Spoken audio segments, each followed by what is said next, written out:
నమస్తే, నేను Kavitha. Welcome to I dream news. అందరూ ఆసక్తిగా ఎదురు చూస్తున్నటువంటి అంశం ఆంధ్రప్రదేశ్లో నెక్స్ట్ గవర్నమెంట్ ఎవరు ఫామ్ చేయబోతున్నారు, ఎవరు అధికారంలోకి రాబోతున్నారు.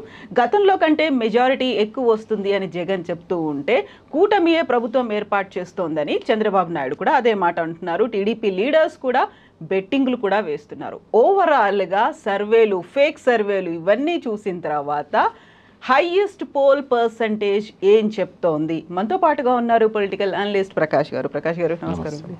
సో ఓవరాల్గా ఆంధ్రప్రదేశ్ ఎన్నికలకు సంబంధించి ఇప్పటిదాకా దేశంలో ఏ ఫేజ్లోనూ జరగనటువంటి కనిపించని పోల్ పర్సంటేజ్ ఆంధ్రప్రదేశ్లో కనిపించింది.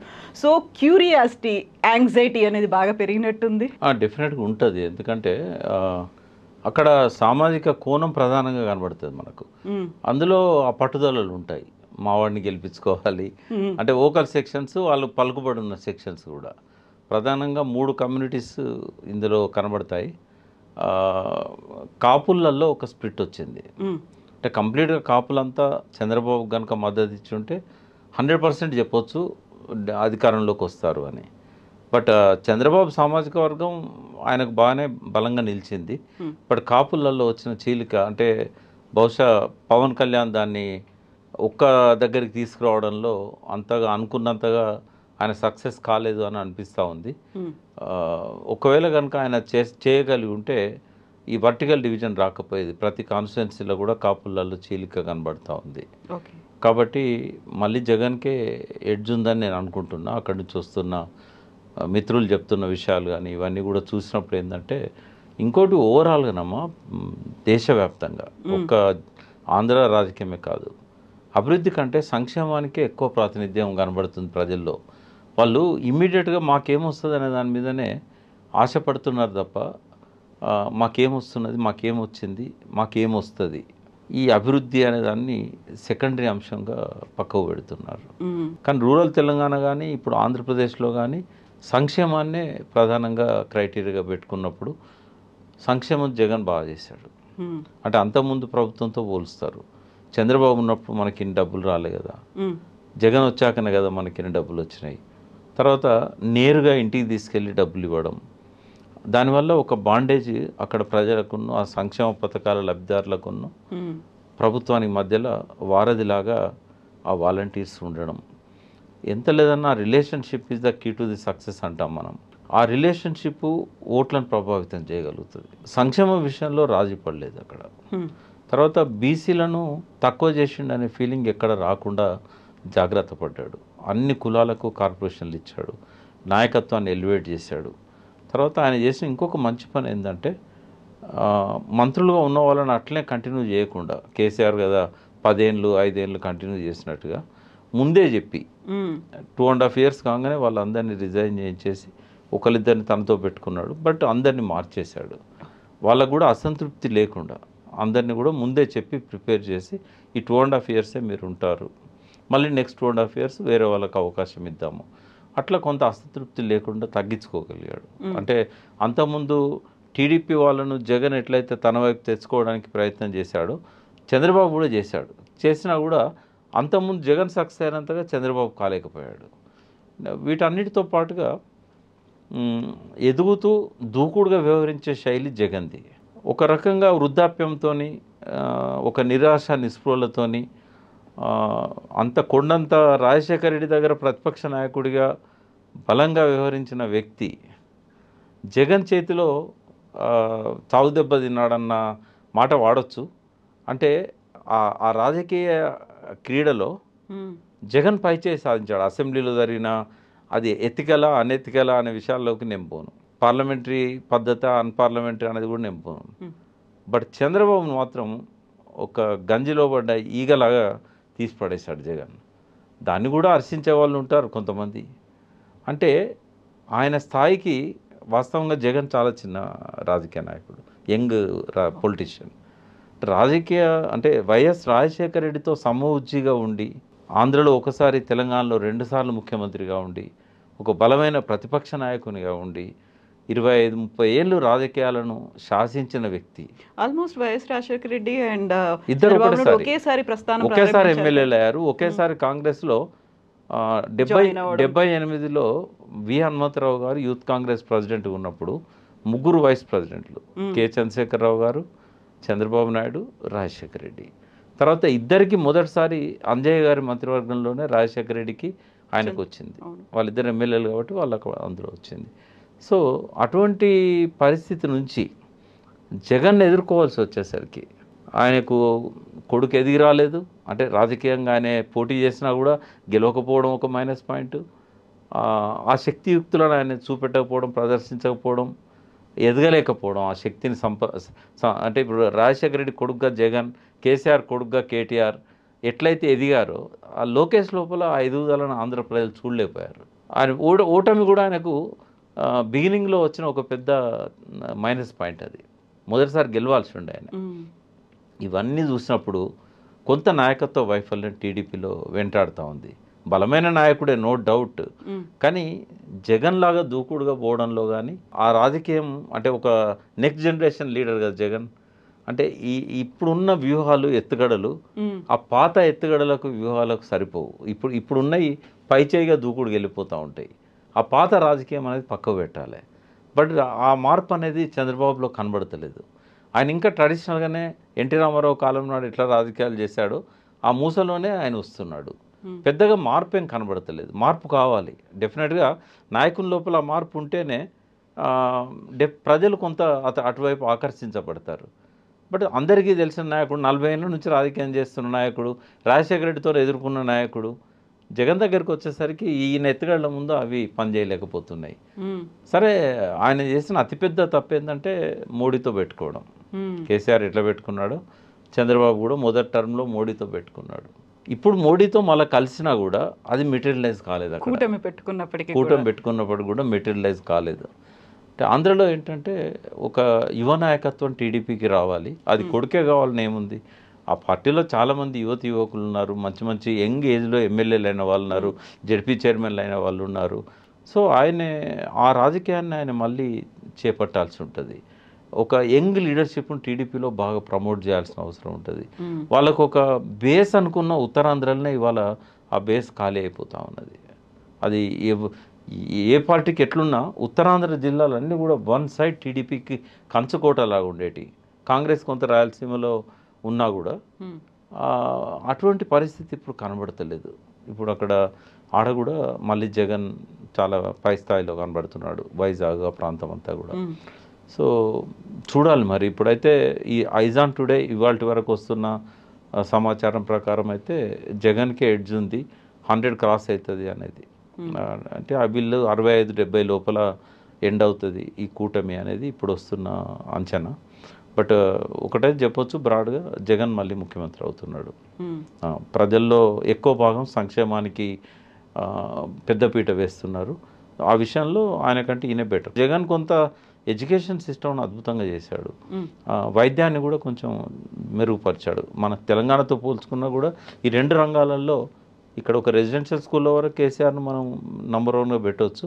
బట్ మిగతా ఓవరాల్గా చూసినప్పుడు కూడా హైయర్ ఎడ్యుకేషన్ దగ్గర నుంచి ఇక్కడ కలెక్టర్గా పనిచేసిన మురళి గారిని తీసుకెళ్ళి అడ్వైజర్గా పెట్టుకోవడం, ఎడ్యుకేషన్లో వైద్యంలో మాత్రం ఆంధ్ర చాలా రాష్ట్రాల కంటే ముందున్నది.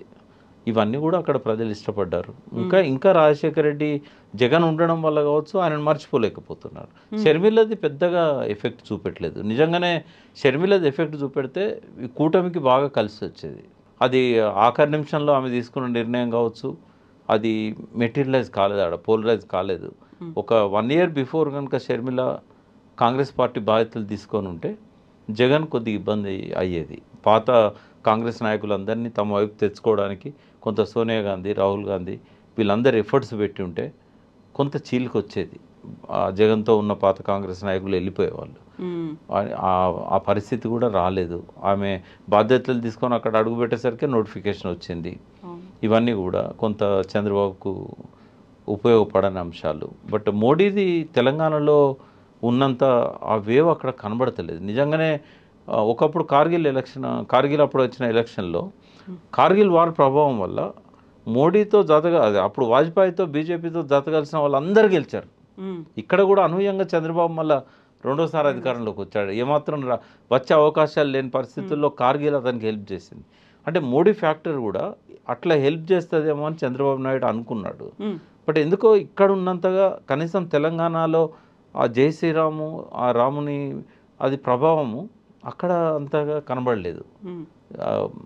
భద్రాచలంను విస్మరించడం కూడా అది మోడీకి ఒక పెద్ద మైనస్ పాయింట్ అమ్మ. నిజంగానే వాళ్ళ రాముని మీదనే నిజంగా భక్తి ఉండి అయోధ్య మీదనే నిజంగా వాళ్ళకు ఉన్నంత దృష్టి భద్రాచలం మీద కూడా ఉండాలి కదా. ఇక్కడ ఆంధ్రలో తెలంగాణ కంటే ఎక్కువగా అంటే భద్రాచలం మొదటి నుంచి తెలంగాణలో ఉంది, కానీ అక్కడ ఆదివాసీల గూడాల నుంచి పెద్దవాళ్ళ ఇంటి దాకా రాముని బొమ్మలు ఉంటాయి, రామాలయాలు ఉంటాయి, అడుగడుగున మనకు కనబడుతుంది అక్కడ గిరిజన ప్రాంతాల్లో కూడా. అటువంటిది భద్రాచలం విషయంలో పోలవరం ముంపులో ఆ ప్రాంతాన్ని ముంచేయడం కావచ్చు, భద్రాచలానికి రాకపోకలు కూడా బంద్ అయిపోతాయి వర్షాకాలం. రేపు పోలవరం కట్టినట్టయితే అసలు డీలింక్ అయిపోతుంది, ఆ ప్రాంతం అంతా అటే ఉంటుంది, బట్ రోడ్లన్నీ మునిగిపోయే పరిస్థితి. ఆ విషయంలో 10 ఏళ్ళ నుంచి కూడా మేము కూడా చెప్పాము, కేసీఆర్ గారు కూడా మొదటి నుంచి మాట్లాడుతున్నారు. బట్ దాన్ని ప్రొటెక్ట్ చేయడానికి ఆ ముంపు తగ్గించుకోవడానికి మాత్రం వాళ్ళు ప్రయత్నం చేయడం లేదు. మరి అక్కడ వాళ్ళు ఆలోచిస్తున్నారో లేదా నాకు తెలియదు, కానీ రాముంది పెద్దగా ప్రభావితం చేయట్లేదు అక్కడ. ఇప్పుడు మోదీ తెలంగాణలో 4 నెలలే అవుతుంది రేవంత్ సర్కార్ వచ్చి, తన మీద చేసినంత అటాక్ 5 ఏళ్ల పాలనని జగన్ చూసిన తర్వాత జగన్ మీద అక్కడ బహిరంగ సభలు ఆంధ్రప్రదేశ్లో పెట్టినప్పుడు ఎప్పుడు అంత అటాక్ కానీ తన పేరు తీసుకోవడం కానీ అసలు ఎందుకు చేయలేదు? మోడీకి ఒక అభద్రతా భావం ఉండే. ఈసారి తన అధికారంలోకి రావాలనంటే ఈసారి కొంతమంది సపోర్ట్ అవసరము అనేది ఆయన అనుకున్నాడు. జగన్కు ఖచ్చితంగా ఇన్ని సీట్లు వస్తాయనేది ఒక అంచనా మోడీకి ఉంది. ఇక మిగిలిన చంద్రబాబు మొదట్లో తనతో వైరం తెచ్చుకున్నాడు. ఒకప్పుడు ఆయన ఏమీ లేని రోజుల్లో మోడీ అనే వ్యక్తి రాజకీయాల్లో ఏ స్థానానికి రాని రోజుల్లో ఎన్డీఏ కన్వీనర్ ఆయన. అవును. కాబట్టి ఆయనకు భయం చంద్రబాబుతో. ఒకవేళ చంద్రబాబుతో తాను జత కలిసినట్టయితే కాపు అండ్ కమ్మ సామాజిక వర్గాల మధ్య వచ్చిన పొత్తు వల్ల ఏమైనా సీట్లు వచ్చినట్టయితే తనకు సపోర్ట్ ఇవ్వకపోవచ్చు అనేది. అందుకని ఇటు జత కలిస్తే ఇటు ఈయన సపోర్ట్ ఇస్తాడు. కాబట్టి ఆంధ్రప్రదేశ్లో ఎన్ని సీట్లు వస్తున్నాయో అన్ని సీట్లు మోడీ ఖాతాలోనే ఉంటాయి. ఇప్పుడు అక్కడ వేరే పార్టీ అయితే రాదు కదా. ఇప్పుడు అక్కడనే 25 సీట్లలో వీళ్ళిద్దరే కదా పంచుకోవాల్సింది, ఈ కూటమి కానీ లేకపోతే ఆయనే కానీ. 2019లో హైయెస్ట్ నెంబర్ ఆఫ్ పార్లమెంట్ సీట్లు గెలుచుకున్న ఒక రీజనల్ పార్టీ ఏది అంటే వైఎస్ఆర్సీపీఏ, 22 పార్లమెంటు స్థానాలని. సో అక్కడ ఎన్డీఏ తర్వాత కాంగ్రెస్ తర్వాత కనిపించింది వైఎస్ఆర్సీపీ మాత్రమే. సో ఎందుకైనా మంచిది వాళ్ళతో పెద్దగా డిస్టెన్స్ మెయింటైన్ చేయకుండా ఉంటే బాగుండేది అని అలా పెట్టుకున్నారా? అంటే ఆయన చాలా ఒక అభద్రత భావంలో నుంచి ఏంటంటే ఒక 20-25 సీట్లు నాకు తక్కువ వచ్చినా కూడా ఇక్కడ కేసీఆర్ సీట్లు వచ్చినా 7, రేవంత్ రెడ్డి సీట్లు వచ్చినా ఇచ్చే పరిస్థితి ఉండదు కాంగ్రెస్ కాబట్టి ఆయన నమ్ముకున్నది అక్కడే. ఎందుకంటే డిఎంకేను అన్నా డిఎంకే నమ్ముకునే పరిస్థితి లేదు. అక్కడ వన్ సైడ్ డిఎంకేనే ఉంది, అన్నా డిఎంకే ఆల్మోస్ట్ తుడిచిపెట్టుకపోయింది. కర్ణాటకలో కూడా ముఖాముఖి వీళ్ళిద్దరి మధ్యనే ఉంటుంది. కేరళ కూడా ఆయన ఎక్స్పెక్ట్ చేయలేడు. కాబట్టి ఏమన్నా ఆయనకు సౌత్ ఇండియా నుంచి సీట్లు అవసరం పడితే ఒక నమ్మకంగా ఇవ్వగలిగేటోళ్ళు వీళ్ళిద్దరే. ఇప్పుడు ఉత్తరప్రదేశ్ రాజకీయం కానీ బీహార్ రాజకీయం కానీ చెప్పేటట్టు ఉండదు. ఒక్కోసారి రివర్స్ కూడా కావచ్చు అక్కడ 10 ఏళ్ళ తర్వాత. కాబట్టి మూడోసారి ఆదిత్యనాథ్. కాబట్టి మొన్న కూడా పోయిన ఎన్నికల్లో కూడా 100% ఏం రాలేదు కదా యూపీలో. అడున్న 80 సీట్లలో 62 బీజేపీకి వచ్చాయి. కాబట్టి ఏమన్నా అక్కడ తారుమారైతే 25కి 25 తనకే ఉంటాయని చెప్పి అందుకే జగన్ను కూడా పల్లెత్తు మాట అనలేదు. మొదటిసారి అయితే ఏం మాట్లాడలే, రెండోసారి విమర్శ వచ్చింది కాబట్టి ఏదో 4 మాట్లాడినాడు, కానీ అది సీరియస్గా పట్టించుకునేటి కానే కాదు. కాబట్టి చంద్రబాబుకు ఉన్న అధికారం ఆకాంక్ష ఈ మోడీకి ఉండే అవకాశం లేదు. ఆయనకి ఏంటంటే తన కోసం వీళ్ళు నిలబడతారు, వీళ్ళు గెలిచినా వాళ్ళు గెలిచినా నా వాళ్ళే అనే పద్ధతిలో ఆయన ఏదో మొక్కుబడిగా పోవాలి. కాబట్టి వాళ్ళని నారాజు చేయకుండా పోయి ప్రసంగించి గౌరవంగా వచ్చిండు, అంతే తప్ప. సో ఇప్పుడు ఈ మళ్ళీ జగన్కే ఎడ్జ్ ఉంది, వైఎస్ఆర్సీపీకే 100+ సీట్లు వస్తాయి అనుకున్నప్పుడు ప్రజలు ఏది సానుకూలంగా చూశారు? ఓకే ఇదైతే బాగుంటుంది అని జగన్ అయితే ఒక మాట చెప్తూ వచ్చారు, నా వల్ల మీకు మంచి జరిగినట్టయితే ఇంట్లో కూర్చొని చర్చించుకొని ఓటు వేయండి అనే మాట ఆయన అయితే అంత కాన్ఫిడెంట్గా చెప్పాడు. బట్ ప్రజల్లో ఏం ఆలోచించారు? అసలు ప్రజలు సంక్షేమమేనమ్మా. మాకు డైరెక్ట్గా మా అకౌంట్లోకి డబ్బులు వచ్చాయి. దేశంలో ఎవ్వరి అనంత 2,500 రూపాయలు ఆయన ఇచ్చిన అది లబ్ధిదారులకు. సో ఏదున్నా కూడా అంతకుముందు చంద్రబాబుతో కంపేర్ చేసుకున్నారు కాబట్టి జగనే ప్లస్ అవుతాడు వాళ్ళకి. సీరియస్గా చంద్రబాబు నాయుడు కనుక దాన్ని ఎలక్షన్ క్యాంపెయిన్లో ప్రొజెక్ట్ చేసి ఉండి కేవలం అది ఒక గన్నవరము, విజయవాడ, అమరావతి ప్రాంతానికే పరిమితం కాకుండా అది మొత్తం రాష్ట్ర వ్యాప్తంగా విస్తృతం చేసి ఉంటే కొత్త ప్రతిపాదన కూడా ఆయన ఏమన్నా పెట్టి ఉంటే వాళ్ళని సాటిస్ఫై చేయడానికి, వైజాగ్ వాళ్ళను, కర్నూలు వాళ్ళను సాటిస్ఫై చేయడానికి ఏదన్నా ఆయన పెట్టి ఉంటే ఒక రకంగా అది ప్లస్ అయ్యేది ఆయనకి. బట్ అది కూడా లేదు. ఇంకోటి ఏంటంటే ఈ రాజకీయ పార్టీలు ఒకరినొకరు తిట్టుకోవడం తప్ప ఒక ప్రత్యామ్నాయ రాజకీయ లక్ష్యాలు, విధానాలు, ప్రజలకు కొత్తగా మేము ఏమి ఇవ్వబోతున్నాం, ప్రజల జీవన ప్రమాణాలు పెంచడానికి మేము ఏం చేయబోతున్నాం, ఈ విషయాల మీద ఎవరు పెద్దగా చెప్పింది ఏం లేదు. అంటే ఇది దేశవ్యాప్తంగా కనబడుతోంది మనకి. అంటే కొత్త విధానాలే లేకుండా పోయినాయి ఏ పార్టీకి కూడా.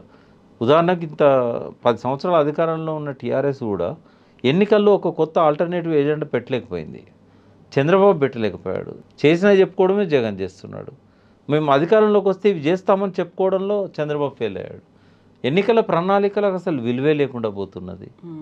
అంటే ఎందుకు అట్లా నిష్క్రియాపరత్వము ఈ రాజకీయ నాయకత్వంలో ఆవరించి ఉన్నది అనేది. ఇంకోటి అన్నిటికంటే ఎక్కువ మోడీ ఈ దేశాన్ని 10 సంవత్సరాలు ప్రధానమంత్రిగా ఉండి నెక్స్ట్ 5 years ఏం చేయబోతున్నాడో చెప్పకుండా మళ్ళీ అదే పాట, ఉద్యోగాల పాట పాడుతున్నాడు తప్ప ఒక ప్రత్యామ్నాయంగా ఏం చేయబోతున్నాడు. భారతదేశాన్ని ఒక ఆర్థిక శక్తిగా ఎదిగించడంలో ఆ సహజంగానే వస్తుంది. ఆయన ప్లేస్లో ఇంకోరు ఉన్నా కూడా ఆ శక్తులు అభివృద్ధి చెందుతున్నాయి, పారిశ్రామికీకరణ జరుగుతున్నది, సాగుభూమి పెరుగుతున్నది, సర్వీస్ సెక్టర్ పెరుగుతున్నది, మ్యాన్ పవర్ ఎక్కువగా ఉంది. కాబట్టి మనకి ఇష్టం ఉన్నా లేకున్నా గ్రోయింగ్ ఎకానమీగా ప్రపంచంలో ఇది రోజు రోజుకు ముందుకు పోయే దేశంగానే ఉంటుంది. అందులో మోడీ ప్రత్యేకంగా చేస్తున్నది అయితే ఏమీ లేదు. బట్ ఈ దేశానికి మౌలిక సమస్యల పరిష్కారం కోసం తను కూడా ఒక ప్రత్యామ్నాయ ఎజెండా ఇవ్వలేకపోయాడే. అంటే ఇవన్నీ కూడా ఓవరాల్గా చూసినప్పుడు ఏంటంటే ఒక నిష్క్రియాపరత్వం ఈ దేశ రాజకీయ వ్యవస్థ లోపల అది ఏ పార్టీ అన్నా కానీ నెలకొన్నది. ఒకరినొకరు తిట్టుకొని పైచేసి సాధించుకోవాలనుకుంటున్నారు తప్ప ప్రజలను గెలిపించడానికి ఏం చేయాలనేది ఎవరు చెప్పడం లేదు. ఇప్పుడు కేసీఆర్ ఎన్నోసార్లు అన్నాడు, ఈ దేశంలో సగం నీరు వృధాగా సముద్రాల్లో పోతున్నది, దాన్ని వ్యవసాయ భూములకు మలపడానికి ఒక ప్రత్యామ్నాయ విధానం ఈ జాతీయ పార్టీల దగ్గర లేదు అన్నాడు. ఆయన 4 సంవత్సరాల నుంచి చెప్తున్నా కూడా ఈసారన్న ఎజెండాలో వాటి గురించి ఏమైనా ఉంటుందేమో అని అనుకున్నాం. ఏది లేదు. అందుకే ఇది ఆంధ్రలో కూడా ఇది కనబడుతూ ఉంది. ఇక ప్రజలకు దిక్కు లేదు, ఎవరినో ఒకరిని ఎన్నుకోవాలి, మనకి ఇష్టం ఉన్నా లేకున్నా వాడు పోలింగ్ బూత్ పోవాలి, ఓటు వేయాలి, వదిలేశారు. వాస్తవం క్యాంపెయిన్స్ కూడా ఏ ఎండాకాలము బహుశా ఏమో కానీ గతంలో ఉన్నంత దూకుడుగా అయితే తెలంగాణలో లేదు పార్లమెంట్ ఎన్నికల క్యాంపెయిన్ అంతా కూడా. ఇంకా లాస్ట్కు ప్రజలను వదిలేశారు పోలింగ్ బూత్కి. ఈసారి ఇంకొక ప్లస్ పాయింట్ ఏంటంటే డబ్బులు పంచడంలో మాత్రం అందరూ ఫెయిల్ అయ్యారు. అదొకటి ప్రజాస్వామికవాదులకు ఒక ఆశాజనకమైన వార్త ఏంటంటే ఏ పార్టీ కూడా పెద్ద మొత్తంలో కాదు కదా, కనీసం కూడా మనకు ఒక 7-8 నియోజకవర్గాలలో 1-2 పార్టీల వాళ్ళు ఏదో కొద్ది మోతాదులో అది కూడా కోపం తెప్పించింది.